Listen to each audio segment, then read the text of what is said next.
And it's like you want to keep it in check, but then we bring up this guy. And this is kind of the whole trading segment is centered around the one guy I'm getting more and more questions about. Do I sell or was this the rebound of Kenyan Drake?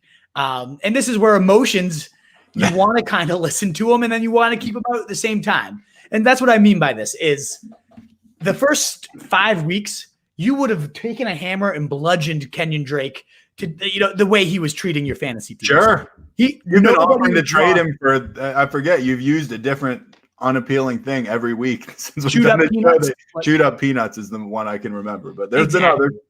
And so you kind of have to remember feeling that way. Like you want to keep your emotions in check, but then you want to remember because on Monday night, if you used him, you probably like, okay, I fucking love this guy. He gave me a 60-yard touchdown run and swung me my game. I know plenty of people who've written to me like, my game was decided, either won or lost on that play.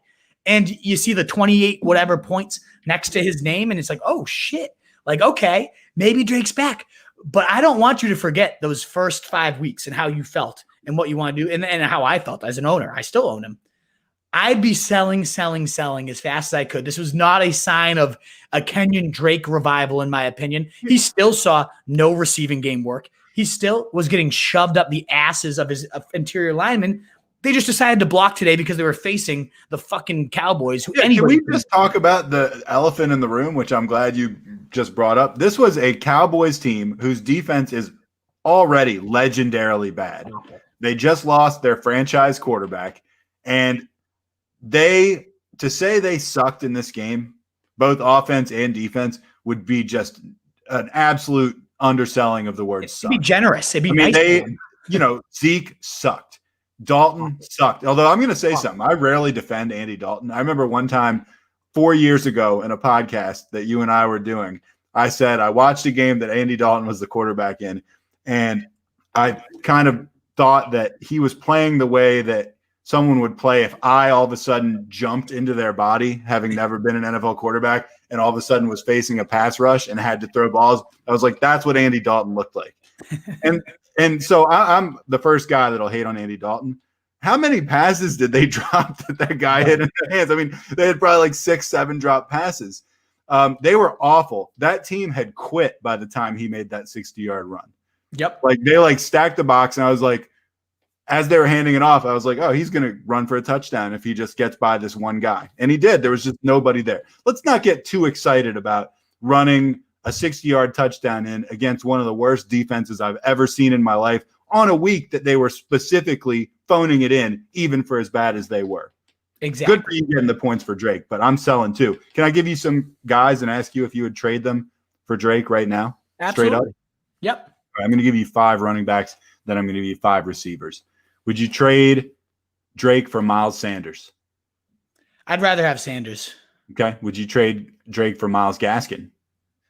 Ooh. the ceilings with Drake, like if this wasn't a mirage, because I'll give him this. The dude ran hard. Like he ran harder than he's run all year.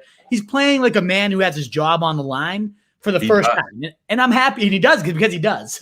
He deserves to have it on the line. So I have that one lingering hope. But Gaskin, the fact that Bell didn't go there and he's looked good in what Tua sparks his offense, give me Gaskin. All right. Interesting. Would you trade Drake for Todd Gurley? No. I'd rather sit out with Drake. I wouldn't either. I wanted to say yes, but I was like, nah, I can't do that. Trade Drake for Darrell Henderson? No. That's kind of where I draw the line. Like, did you trade him for Melvin Gordon?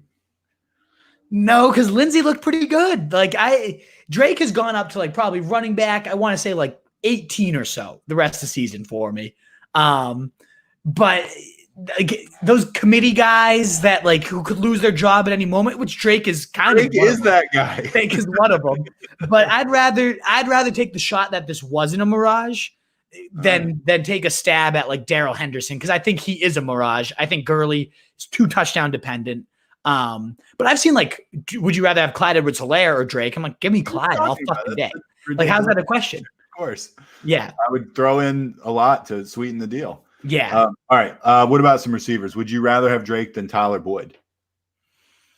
I'd rather have Drake just because I think T. Higgins is the real fucking deal and might take that one job. Would you rather have Drake than Chase Claypool? No, I'd rather have Claypool. I am You just have admittedly. a stiffy for Claypool, though. I have the biggest. I mean, well, it's big for me, Stiffy, not the Right. biggest because it's still No, tiny, it's but large for the Wolf. large Right. for the Wolf. Yes. Chris Godwin. Would you rather have Drake than Chris Godwin? No, give me Godwin. Would you rather have Drake than Cooper Kupp? Ooh, yeah, yeah. And so I'm assuming if you're saying you'd rather have Drake than Robert Woods also. Yeah. All right. Well, those are my 10. What about this one? DeAndre Swift blowing up last week. I'm going to talk about him more, so I'm not going to go too much in depth about it. But would you rather have Drake or DeAndre Swift? I know I'm not supposed to say this, but I think I'd rather have Drake. I think I would too, but it's close for me. It's really close. All right. Let's